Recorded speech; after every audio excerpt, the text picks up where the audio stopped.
Olá, pessoal. Eu sou a professora Roberta Cordeiro, sou juíza de Direito aqui do Tribunal de Justiça do Distrito Federal dos Territórios, né? E eu vou estudar com vocês o direito penal. Então, cabe a mim dar uma parte para vocês, outra parte a outro professor. Então, nós vamos começar. O nosso assunto de hoje é o concurso de pessoas, né? Então, nós vamos falar sobre concurso de pessoas, as espécies de concurso de pessoas, os tipos de concurso de pessoas, etc. Tá? Então, lembrando a vocês, né, quando vocês estudaram a teoria do crime, que, na verdade, o concurso de pessoas ele independe da teoria do crime e da teoria da pena. Né? É um assunto que a gente pode estudar, independente da teoria do crime e da teoria da pena. Por quê? Porque ele é um assunto independente. Algumas pessoas dão em teoria do crime, mas a maioria dá em teoria da pena. Então, vamos estudar, então, o concurso de pessoas. Quando vocês viram a teoria do crime, vocês estudaram que o crime é um fato típico, né, pela teoria majoritária, mais ilicitude, mais a culpabilidade. Então, o que compõe o crime? Vocês viram que existem outros conceitos, como o crime é só fato típico e ilícito, ou alguns entendem que é fato típico, ilícito, culpável e punível. Mas o posicionamento majoritário é que ele é um fato típico, ilícito e culpável. Né? Então, daí dentro do fato típico, a gente estuda a conduta, o resultado, o nexo causal, a tipicidade. E depois disso a gente estuda o erro de tipo, que é excludente do fato típico. Daí a gente estuda a ilicitude, as causas excludentes da ilicitude, né? Na verdade, vocês devem ter estudado que ilicitude é aquela relação de contrariedade entre a conduta praticada pelo agente e o ordenamento jurídico. E que, na verdade, a ilicitude é a regra, porque todo fato típico, em princípio, é ilícito.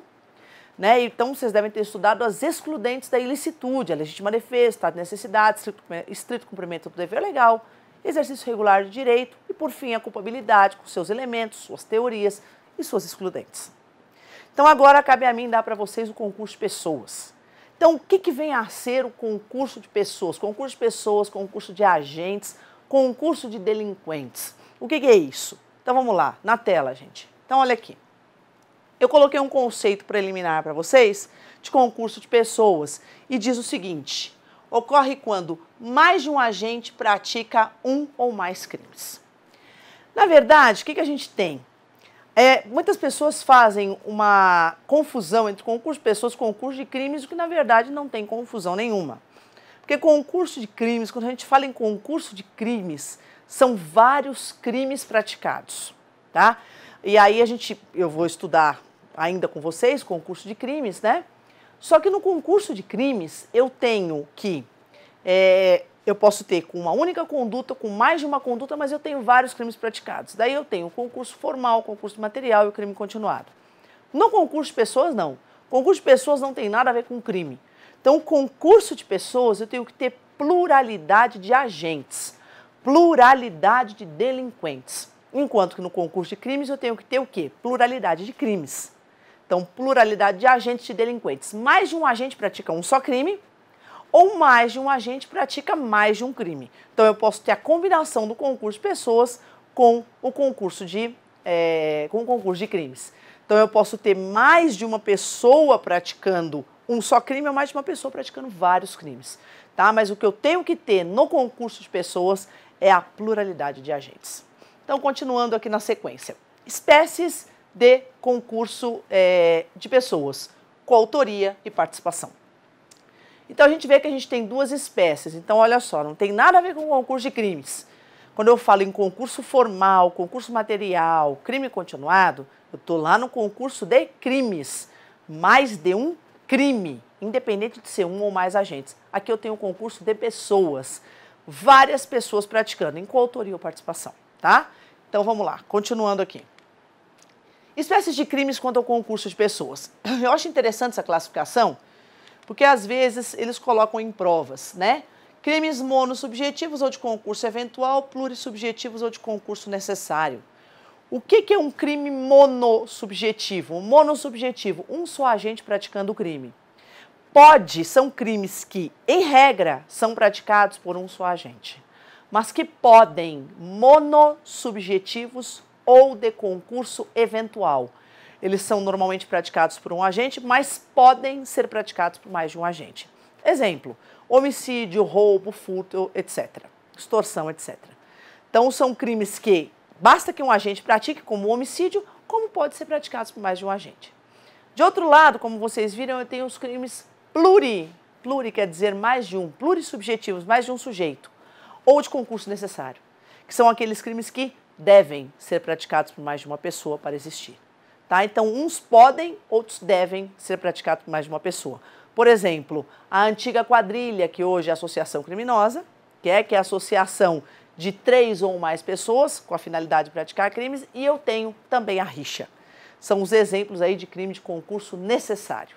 Tá? Então, são as espécies de crimes. Então, uma coisa é o concurso de pessoas. Eu tenho como coautoria e participação. E os crimes quanto ao concurso de pessoas, daí sim eu tenho os crimes monossubjetivos e os crimes plurissubjetivos. Lembrando que em alguns crimes, como por exemplo no furto, no roubo, que são crimes monossubjetivos, porque só um agente pode praticar o roubo, como ele pode praticar em concurso, só um agente pode praticar o furto, como pode praticar em concurso. Nesses dois crimes, por exemplo, no furto e no roubo, existe no furto uma qualificadora, no roubo uma causa de aumento de pena, caso seja praticado em concurso de pessoas. Isso não ocorre em todos os crimes. Por exemplo, o homicídio. O homicídio pode ser praticado por uma pessoa ou por mais de uma pessoa. Mas independente, se praticado por uma ou por mais de uma pessoa, isso não vai qualificar ou não vai aumentar a pena do agente porque é em concurso de pessoas. Simplesmente o homicídio pode ser praticado por uma ou mais pessoas. Então eu não tenho qualificador, eu não tenho causa de aumento de pena por este fato. Mas pode acontecer que seja praticado por mais de um agente. Porque muitas pessoas perguntam, o que é o concurso de pessoas? O concurso de pessoas é uma maneira de você praticar o crime. Se eu tenho mais de um autor praticando o crime, eu tenho coautoria. Se eu tenho um autor ou mais de um autor e partícipes, eu tenho a participação. Pode ser coautoria junto com participação. Nós vamos ver que a participação ela não pode ser isolada. Por quê? Porque a participação é acessória. Enquanto a autoria ela é autônoma, a participação é acessória. Mas existem alguns crimes, como eu falei para vocês aí, a extorsão, também o furto, o roubo, que eu, pelo fato de serem praticados, por mais de um agente, eu tenho ou qualificadora ou causa de aumento de pena. Lembrando uma coisa, tá? Só para vocês saberem. Qualificadora, como nós vamos estudar ainda, mesmo nos crimes contra o patrimônio, que se vocês puderem observar o artigo 155 do Código Penal no caput, eu tenho uma pena. Então, se o agente praticar um furto que não tenha nenhuma das hipóteses do parágrafo 4º, a pena desse furto é de 1 a 4 anos. Se houver quaisquer das hipóteses do parágrafo 4º, como rompimento de obstáculo, fraude, escalada, destreza, concurso de pessoas, etc., eu tenho outra pena que vai variar de 2 a 8 anos.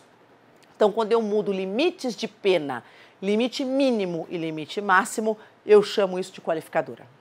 No roubo, no artigo 157, parágrafo 2º do Código Penal, não existe qualificadora. Aquilo não é um roubo qualificado. Aquilo eu chamo de roubo majorado, roubo agravado, roubo circunstanciado, mas jamais qualificado. Por quê?